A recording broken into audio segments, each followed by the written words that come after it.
Guys 2 दिन पहले America में एक बहुत बड़ा हादसा हुआ है। फ्लाइट जा रही थी डेनवर से लॉस एंजलिस। टेक ऑफ करते ही एयरक्राफ्ट हाई स्पीड रिजीम में पहुंच गया था।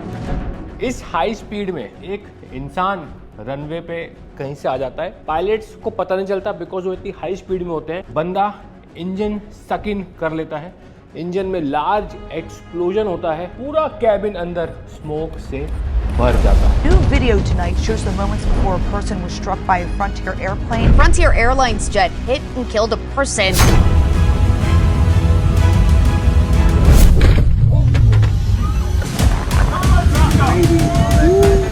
We just hit somebody. We have an engine fire. This is the exact video. किसी पैसेंजर, ये देखो। Tower Frontier 4345. We're stopping on the runway. We just hit somebody. We have an engine fire. So you can clearly see pilot saying stopping on the runway. We just clearly hit someone on the runway. और ये पूरा evacuation चल रहा है. There was an individual walking across the runway. We've got smoke in the aircraft. We're going to evacuate on the runway. There was an individual walking across the runway. Smoke inside the cabin. Engine की अगर आप हालत देख सकते हैं, पूरा engine damage हो चुका है. Because उतनी हाई स्पीड में थे वो. ये वो मोमेंट है जब वो बंदा इंजन के अंदर गया. इंजन में फायर हुआ. इंजन डैमेज हो गया. स्पॉयलर्स इंजन के खुल चुके हैं और सॉरी स्पॉयलर्स विंग के खुल चुके हैं। ये भी आज देख सकते हैं खुल चुके हैं। Flaps are in take off position. ये देखिए फ्लैप्स टेक ऑफ पोजीशन में है। एंड ऑटोमेटिक जब रिजेक्ट करते हैं तो स्पॉयलर्स खुल जाते हैं। और जैसे ही कोई भी फॉरेन पार्टिकल इंजन के अंदर जाता है भाई इंजन में डैमेज होगा। And obviously pilot had to reject the take off. ये वीडियो किसी पैसेंजर ने, जैसे हम लोग टेक ऑफ करते हैं, अपनी खिड़की से लिया था। क्लियरली भाई इंजन पूरा ख़त्म, डैमेज हो चुका है। आउटर नेसल डैमेज हो चुका है। इनर कंप्रेसर डैमेज हो चुका है। ये साइड से ये पूरी उधड़ चुकी है। एंड आई होप ये you can see the blood also here, red marks. ये पूरे यहाँ पे देखो ब्लड लगा हुआ है, यहाँ ब्लड लगा हुआ है, यहाँ ब्लड लगा हुआ है। And I am assuming the man went this side because यहाँ पे पूरा ज़्यादा डैमेज है, बहुत ज़्यादा डैमेज है। इफ़ यू सी दिस, इसको बड़ा करूँ मैं, you see this entire blood, this guy went inside this. और भाई इंजन का प्रेशर इतना ज़्यादा होता है कि वो सक इन कर लेगा एंड कोई चांस ही नहीं है बचने का। This is the Frontier airline. Runway पे एवैक्यूएशन हुआ। एज अ रेगुलर प्रोसीजर अगर उस साइड आग लगी तो everybody has to evacuate from this side. उस साइड की स्लाइड्स हम यूज़ नहीं करेंगे। तो ये यार एयरपोर्ट डायग्राम है। This is the of Denver Colorado. जो फ्लाइट टेक ऑफ कर रही थी वो इस रनवे से टेक ऑफ कर रही थी, 17 लेफ्ट इस डायरेक्शन में इस रनवे से टेक ऑफ कर रही थी। एंड एयरपोर्ट का पेरीमीटर कहीं यहाँ पे होगा और वो बंदा यहाँ से टप के अंदर आ गया। एंड ऑलमोस्ट 127 की अगर रेंज में हो आप तो एयरक्राफ्ट कहीं यहाँ पे होगा, वो यहाँ पे चल के आया and then he collided. Aircraft Airbus A320 family का ही था एंड 127 नॉट्स अगर पे टकराया है तो यार एयरबस की टेक ऑफ स्पीड अराउंड 135 के आसपास होती है।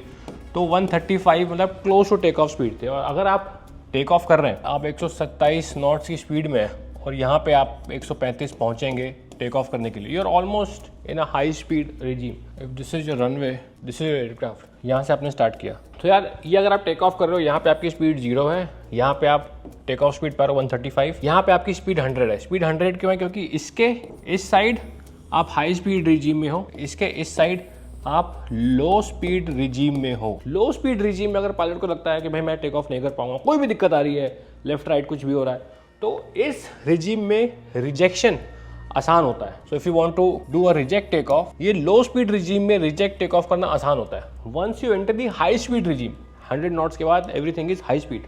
ये हो गया 180 किलोमीटर पर आवर, इसके ऊपर आप जा रहे हो तो लमसम। अब आप सिर्फ 5 चीज़ों के लिए रिजेक्ट कर सकते हो। रनवे पे कोई आ गया, बिल्ली आ गई, कुत्ता आ गया, मोस्ट प्रॉब्ली भाई हम ऐसा मानते हैं कि टेक ऑफ कर जाते हैं। हमें इस बात की ट्रेनिंग दी नहीं जाती। और मैं हमें इसलिए बोल रहा हूँ क्योंकि मैं पायलट रह चुका, जिनको नहीं पता, हमें इस बात की ट्रेनिंग नहीं दी जाती कि कोई इंसान आ जाएगा, कोई बड़ा जानवर आ जाएगा। बिकॉज एयरपोर्ट की पेरीमीटर प्रोटेक्टेड होती है, पेरीमीटर वॉल प्रोटेक्टेड होती है। अब वो बंदा कैसे आ गया, we will get to that. सिर्फ 5 चीजों के लिए हम रिजेक्ट करते हैं हाई स्पीड रिजीम में। Engine fail, engine fire, engine damage, flight control का फेलियर कि मैं जिस साइड स्टिक से उड़ा रहा हूँ खींचना वही काम नहीं कर रहा तो फिर फेल हो जाएगा। और दूसरा एनी रेड ई कैम। मेरे पास एक स्क्रीन होती है जहाँ पे कुछ भी इमरजेंसी वार्निंग होगी तो वहाँ आ जाएगी। अब ये जो स्क्रीन होती है ना भाई, ये बहुत एडवांस स्क्रीन होती है। इस स्क्रीन को पता होता है कि मैं अब हाई स्पीड रिजीम में हूँ तो वो भी मुझे फालतू के फेलियर्स नहीं देगा। छोटे मोटे हो गए, इसी नहीं चल रहा, ये नहीं चल रहा, उसके फेलियर देगा ही नहीं। वो मुझे बहुत इंपॉर्टेंट फेलियर्स ही देगा 100 नॉट्स के ऊपर, जिसे मुझे रिजेक्ट करना है। अब 100 नॉट्स के ऊपर पायलट्स को कोई इनपुट नहीं आता, कोई बंदा आ रहा है, कोई कुत्ता आ रहा है, कोई बिल्ली आ रहा है। देखो इंडिया में भी कई छोटे मोटे एयरपोर्ट्स पे जाओ तो जो एयरपोर्ट पे जो जानवर रहते हैं, हो सकता है वो रात को क्रॉसिंग कर ले, और 1000 बार की भी हमें दिखता भी है कि ये टैक्सी में कर रहा है, but when you take off आवाज़ इतनी होती है, जानवर डर जाते हैं, वो खुद ही भाग जाते हैं। बट ये इंसान था, अभी क्यों आ गया ये इसी को पता होगा। तो पायलट्स के बाद कोई ऐसी वार्निंग नहीं आई होगी, रात का समय है, दिखता कम है, एयरक्राफ्ट में सिर्फ लैंडिंग लाइट्स और टैक्सी लाइट्स ऑन होती है, उनको नहीं दिखा होगा। और इतनी हाई स्पीड में एक बंदा बाहर दिखता है, is maintaining the centre line, एक बंदा अंदर देखता रहता है कि स्पीड कितनी हो रही है, अपने कैप्टन को कॉल आउट दे रहा है, इन सारी चीज़ों को वो मॉनिटर करता रहता है। सो बेसिकली रात में अगर अपने कॉकपिट में बैठा मैं, तो कुछ ऐसा मुझे दिखता है, मैं कम से कम 30 फीट की हाइट पे हूँ, है ना। अब मुझे एकदम नीचे का दिखेगा ही नहीं, मुझे मेरा एक ब्लाइंड स्पॉट होता है, वो ब्लाइंड स्पॉट काफ़ी ज़्यादा होता है, कम से कम आगे मेरे को 30-40 फीट, ये जो आपको दिख रहा है ना, ये मेरी जहाँ मैं बैठा हूँ उसे 30-40 फीट आगे है। और जब मैं टेक ऑफ कर रहा हूँ, मेरा सिर्फ एक ही काम है भाई, ये रनवे सेंटर लाइन को मेंटेन करना। जो पायलट फ्लाइंग है, जो दूसरा पायलट है, उसका है कि अंदर के इंस्ट्रूमेंट्स को मेजर करना, मेजर मतलब कि ऑब्जर्व करना कैसा है। और मैं अपना ध्यान पता कहाँ लगाता हूँ, far end of the runway, मैं रनवे की फार एंड पे अपनी आंखें लगाता हूँ ताकि सेंटर लाइन मेंटेन हो सके। बिकॉज ये फोटो आप देख रहे हैं स्टैटिक है, जब मैं मूव करता हूँ ना इतनी हाई स्पीड में, तो मुझे दिखता नहीं, मेरे को बस फार एंड में लगाना होता है अपना ध्यान। जैसे आप लंबे हाईवे पे देख रहे हो, दूर देखता ना गाड़ी चला रहा है हाईवे में, तो अब ऑलरेडी एक 40 फीट का एरिया जो मेरी एयरक्राफ्ट के जस्ट नोज के नीचे है, उनको ब्लाइंड स्पॉट है। तो अगर जस्ट कोई बंदा एयरक्राफ्ट के नीचे यहाँ से आ रहा है, मुझे दिखेगा नहीं ना, मुझे एयरक्राफ्ट में कोई इंडिकेशन आएगा, तो इसीलिए ये क्रैश हुआ। दूसरी चीज़, इस इंजन में अगर कोई भी आपका लिविंग क्रिएचर घुसता है, आपने देखा होगा कैप्टन कहता है स्मोक इनसाइड द कैबिन, क्योंकि सारी एयर कंडीशनिंग इंजन से ही जाती है।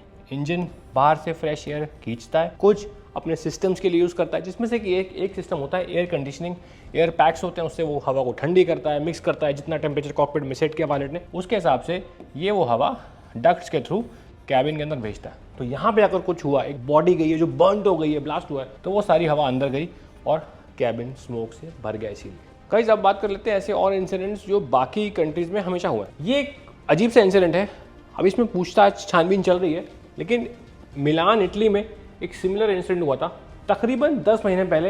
अ dead man being sucked into Airbus 319 engine in Italy. तो this is exact that video. ये बंदा भाग के गया, एंड इसका मैं बावन रीजन गया क्योंकि ये एयरक्राफ्ट के इंजन दोनों चालू थे। He tried to climb on this engine.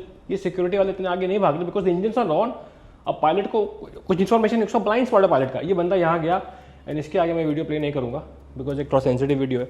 And this guy went to the other engine, he was sucked in and then he passed away. बाद में इन्वेस्टिगेशन हुई, ये बंदा he was not mentally stable and he was making a suicide attempt, that's why this happened. Another incident happened, ये बंदा देख रहे हैं, एक पैसेंजर था, ये मिलान से कहीं जा रहा था बंदा, he missed his flight. Airport के सीसीटीवी ने कैप्चर किया इसको, बहुत परेशान था ये। He was suffering from a maniac episode and then what happened, he was found on the airport कि ये बैठा हुआ है, अपना टिफिन खोल रहा है, जूता बांध रहा है, जूता फेंक रहा है, थोड़ा सा अजीब सी हरकतें कर रहा था ये। देखो यहाँ से जूते इसने बाहर फेंक दिए एंड ये लॉक हो चुका है, सब लोग बोर्ड कर चुके हैं, इसकी फ्लाइट छूट गई। देखो जूते हाथ में इसके, फिर वहाँ गया, वहाँ पे इसने जूते भी खोल लिए, काफ़ी वीडियोस हैं यूट्यूब पे। फाइनली इसने डोर खोल लिया, ये नीचे जाता है रैंप में, एयरक्राफ्ट के डोर क्लोज होकर एयरक्राफ्ट टैक्सी करने लगता है। दिस इज द गाय, ये हीट वेव से इसका मैप किया गया।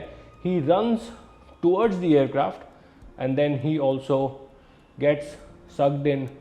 ये देखो ये टैक्सी कर रहा था। इस केस में फाइनली भी क्या हो रहा है कि इसकी फैमिली ने एयरपोर्ट को सू कर दिया है कि पायलट को दिख गया था कि वो सामने से आ रहा है, उसने फिर भी इंजन बंद नहीं किए, एंड एयरपोर्ट को पता चल गया था, एयरपोर्ट के सिक्योरिटी कैमरा में दिख गया था कि वो नीचे जा रहा है। तो इसका भी कोर्ट केस चल रहा है इस बंदे का। दिस हैपेंड ऑन डेटोना बीच। ये बंदा अपनी कार रोक के इस सेस्ना के पास आया एंड देन इसने यहाँ से पायलट को निकाल के पास ने पुलिस ने पकड़ लिया उसको, एंड देन खबर आई कि यार ये under the influence of drugs and alcohol था, फिर इसने ये केस किया। तो ऐसे काफ़ी केसेस हो चुके हैं भाई, जहाँ लोग पेरीमीटर वॉल क्रॉस करके चलते हुए इंजन के पास जाते हैं और कुछ ना कुछ एक्सीडेंट होता है, और मैक्सिमम केसेस में या तो वो मेंटली स्टेबल नहीं थे। इस केस में ये बंदे के पास ही वॉज ड्रग्स और अल्कोहल बहुत ज़्यादा पी थी। एक ऐसा केस इंडिया में भी हो चुका है जो मुझे याद है, एंड देन वो काफ़ी हमारे व्हाट्सएप, जब उस समय मैं फ्लाइंग करता था, 2020 की बात है, एंड काफ़ी हमारे व्हाट्सएप ग्रुप्स में वो फॉरवर्ड हुआ था, पायलट्स के व्हाट्सएप ग्रुप में। स्पाइस जेट की फ्लाइट थी, ये बंदा इस चलती हुई स्पाइस जेट के पास गया। ये मुंबई का एयरपोर्ट है, रनवे 27 का, and this is mentally unsound. ये भी मेंटली अनस्टेबल बंदा था। एयरपोर्ट की गाड़ी आ गई। इसमें एक बात अच्छी हुई कि पायलट को दिख गया था कि ये बंदा एयरक्राफ्ट के पास आ रहा है। पायलट ने दोनों इंजन काट दिए थे, सबसे अच्छी बात ये हुई, और इस बंदे की जान बच गई। ये को लग भी रहा अजीब सी हरकतें कर रहा है ये। एंड ये एयरपोर्ट में एंटर कैसे किया भाई, मैं बताता हूँ आपको। ये रनवे 27 है ना, he went close to the tyres और ये वीडियो शायद इसके आगे जो एयरक्राफ्ट खड़ा था उसी के पायलट ने ये वीडियो निकाली थी। मुंबई एयरपोर्ट में अगर आप देखेंगे यहाँ पे इस तरफ ना बहुत सारे स्लम्स हैं और वहाँ पे सिक्योरिटी बहुत कम है, तो वहाँ से कोई भी फांद के आराम से आ सकता है। तो ये काफ़ी इंसिडेंट्स हो चुके हैं। नाउ लेट्स सी कि यार वाई दिस हैपेंड। यार एलए का जो एयरपोर्ट है बोलते हैं बिगेस्ट एयरपोर्ट है, 52 स्क्वायर माइल्स का एयरपोर्ट है, और उसमें अब मेन चीज़ ये आ रही है कि भाई इतना बड़ा सिक्योरिटी लैप्स, मतलब अमेरिका को जो एक टाइम पे चौधरी बनता था कि पूरे वर्ल्ड को हम सर्टिफिकेट डिस्ट्रीब्यूट करेंगे सेफ्टी के, इंडिया में भी बहुत बार आके वो इंडिया को डाउनग्रेड कर चुका है कि आपके एविएशन स्टैंडर्ड तो सेफ्टी स्टैंडर्ड्स उतने नहीं है। पिछले 2 साल में अमेरिका में इतने ज़्यादा एक्सीडेंट्स हुए हैं कि उनके हाथ के बाहर की सिक्योरिटी और सेफ्टी जा रही है, और बहुत ज़्यादा मिड एयर कोलिजन्स हो रहे हैं। अभी मैंने एक वीडियो बनाया था, वो हो रहा है, एंड इट्स एवरीवेयर। बहुत ज़्यादा क्रैशेज अमेरिका में हो रहे हैं, स्पेशली मिलिट्री और एयरफोर्स में भी बहुत ज़्यादा क्रैशेज हो रहे हैं। Now the questions which are being raised, क्या सेफ्टी ऑफ पेरीमीटर वॉल नहीं है? पेरीमीटर वॉल क्या कोई आराम से फांद सकता है कोई बंदा? क्या पेरीमीटर वॉल पे कोई बार वायर नहीं है? क्या सिक्योरिटीज कैमराज कोई काम नहीं कर रहे थे? अमेरिका सबसे बड़ा विकसित देश है, अगर कोई सिक्योरिटी कैमरा वहाँ लगा हुआ है और उसमें कोई भी मूवमेंट होता है तो मोशन सेंसर्स भी साथ में होते हैं, तो मोशन सेंसर्स क्यों नहीं काम कर रहे थे? अगर कोई भी मूवमेंट होता है तो मोशन सेंसर्स एक्टिवेट हो जाते हैं। अब आप लोग बोलेंगे कि चिड़िया बैठ गई, नहीं भाई, इतने एडवांस होते हैं कि वो सेंस कर लेते हैं। एआई इतना एडवांस है, वो सेंस कर लेगा कि वो चिड़िया है या ह्यूमन है या कोई ट्रेसपास करने की एक्चुअल में कोशिश कर रहा है। अभी रिसेंटली NTSB की चीफ सेक्रेटरी शॉन डफी का बयान आया कि यार ये एक नेशनल सिक्योरिटी रिव्यू होना चाहिए इसमें, क्योंकि बहुत बड़ा थ्रेट है अमेरिकन एविएशन को कि यार ऐसे कोई बंदा आ गया। एंड अभी कुछ न्यूज़ ऐसे भी आ रही है कि दैट गाय जो भी आया, may be he is also mentally not of a sound state and that's why he cross. जाते जाते मैं वीडियो में आपको एक नया वीडियो जो आज ही आया ये दिखाना चाहूँगा, जो हीट सेंसिंग वाला कैमरा दोबारा लगा था यहाँ पे। This is the new video which is emerged right now of the current Denver airport. ये बंदा था, ये बंदा हो गया, ये हीट सेंसिंग कैमरा में, ये इंजन है, दैट्स वाई इतनी हीट निकल रही है, इसीलिए इसका रिटर्न इतना है। आप बोलेंगे यहाँ क्यों हीट निकल रही है, यहाँ कोई इंजन नहीं है? भाई यहाँ से जो एयर फ्लो टकरा रहा है एयरक्राफ्ट को, वो एयर फ्लो का हीट यहाँ से जनरेट हो रहा है वो उसकी सरफेस से, एंड देन पूरी सरफेस पे वो डिस्ट्रीब्यूटर आप देख लेंगे। यहाँ पे नहीं हो रहा because the air passes like this, थोड़ा सा कोन होता है वो, मेजरली यहीं पे होता है जब वो बॉडी चौड़ी होती है। And this is the unfortunate incident that happened, that guy was sucked into the aircraft. Thank you so much for watching this video. अपना ख्याल रखिएगा।